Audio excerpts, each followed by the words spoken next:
శరణాగతదీనార్థపరిత్రాణపరాయణే సర్వస్యార్తి హరే దేవి నారాయణి నమోస్తుతే. రాఖీ పౌర్ణిమ అనగా శ్రావణ పూర్ణిమ. శ్రావణం అంటే ఏమిటండి అంటే పూర్ణిమ నాడు ఏ నక్షత్రం అయితే వస్తుందో ఆ నక్షత్రానికి ఆ మాసం పేరు మనకి ఉన్నది. శ్రవణ నక్షత్రం పౌర్ణమి నాడు వస్తుంది కాబట్టి శ్రావణ మాసము. ఆ మాసంలో వచ్చి పూర్ణిమ కాబట్టి శ్రావణ పూర్ణిమ. ఈ శ్రావణ పూర్ణిమ యొక్క విశిష్టత ఏమిటండి అంటే ఎవరైతే యజ్ఞోపేతం ధరించి ఉంటారో వారందరూ కూడా ఆ రోజున నూతన యజ్ఞోపేతాన్ని ధరించాలి. ఎలా ధరించాలండి అంటే వారు ఏమని చెప్పుకోవాలి? నిత్య కర్మానుష్ఠాన యోగ్యతా సిద్ధ్యర్థం అని చెప్పుకున్నాడు. నిత్యం మేము చేసేటువంటి కర్మలు ఏవైతే ఉన్నాయో వాటికి మాకు యోగ్యత లభించడం కోసం అని చెప్పి మేము చేసుకుంటున్నాము. ఏమైనా అపచారాలు జరిగినట్టయితే కనుక ఇప్పుడు మార్చుకుంటున్నాము అని. మిగతా రోజుల్లో మార్చుకోకపోయినా శ్రావణ పౌర్ణమి నాడు మాత్రము విధిగా యజ్ఞోపేతాన్ని మార్చుకోవలసినదే ఎవరైతే ధరించి ఉంటారో. తరువాత ఇంకొక ముఖ్య విషయం ఏమిటంటే ఉపాకర్మ. ఎవరికైతే అంతకుముందు శ్రావణ పూర్ణిమ కన్నా ముందు ఒడుగు అయి ఉంటుందో అంటే ఉపనయనం అయి ఉంటుందో వారికి ఆ రోజున ఉపాకర్మ అని ప్రత్యేకంగా ఒక విధిని ఒక హోమాన్ని నిర్వహిస్తారు. వారు తప్పనిసరిగా ఆ రోజున ఉపాకర్మ చేసుకుని తీరాలి. ఇది ఒక విశేషం శ్రావణ పూర్ణిమ. ఇంకొక విశేషం ఏమిటంటే రాఖీ పౌర్ణిమ అని అనుకుంటాం కదా, అందరికీ తెలిసిందే కదా.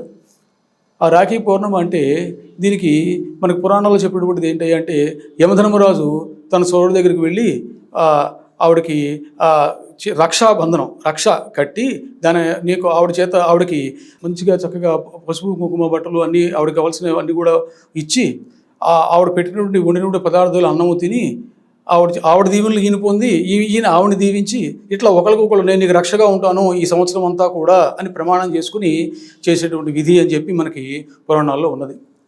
అయితే ఈ రోజున రకరకాల మార్పులతో వచ్చేటప్పటికి ఏమైపోయిందంటే స్వార్థం లేకుండా చేయవలసిన దానికి స్వార్థం వచ్చేసేసి నేను మీ ఇంటికి వస్తే నాకేం పెడతావు, నువ్వు మా ఇంటికి వస్తే నాకేం తీసుకొస్తావు అనే పద్ధతిలో ఉన్నదే తప్ప పురాతన ధర్మంలో సనాతన ధర్మంలో ఉన్నటువంటి ఏదైతే ఉందో ఆ రక్షణ అనేది అది పోయింది. ఇవాళ మొత్తం అంతా కూడా కమర్షియలైజేషన్ అయిపోయి రాఖీ పూర్ణిమ అంటే నాకు ఐఫోన్ ఇస్తావా, లేకపోతే ఈ ఫోన్ ఇస్తావా, ఏ ఫోన్ ఇస్తావు, లేకపోతే ఇంకోటి ఏం చేస్తావు, ఈ రకంగా ధనం పరంగా వెళ్ళిపోయిందే తప్ప ఆ ప్రేమలు ఆప్యాయతలు ఆ రక్షణ నీకు నేను ఉన్నాను అని ఇచ్చేటువంటి అభయం ఇవేమి కూడా ఈ రోజున కనుమరుగైపోతున్నాయి. కాబట్టి సనాతన ధర్మాన్ని మనం నిలబెట్టి మన తరువాత తరాల వాళ్ళకి మనం అందించాలి. కాబట్టి మనకి ఏదైతే చెప్పబడి ఉందో పూర్వీకులు ఎలా అయితే చేశారో అదే రకంగా మనం ఈ శ్రావణ పౌర్ణమిని రక్షాబంధనాన్ని మనం నిర్వహించుకుని ముందుకు వెళ్ళినట్టయితే కనుక తర్వాత తరాల వాళ్ళని మనం ఎంతో శ్రేయస్సు అనుకోవాల్సిన వాళ్ళం అవుతాం. అంతేకాకుండా ఆ రక్ష అన్నదాని వల్ల ఇంకొక అర్థం ఏమిటంటే అది ఎప్పుడు చేయాలండి అంటే అపరాహ్నం వాళ్ళు చేయాలని కూడా ఒక ఇది ఉన్నది. అపరాహ్నం అంటే ఎప్పుడండి? మధ్యాహ్నం 12 గంటలు ఆ టైంలో కట్టుకోవాలను అని. దీనికి ముహూర్తాలు చూసుకుంటారు, ఇంకోటి చేస్తారు.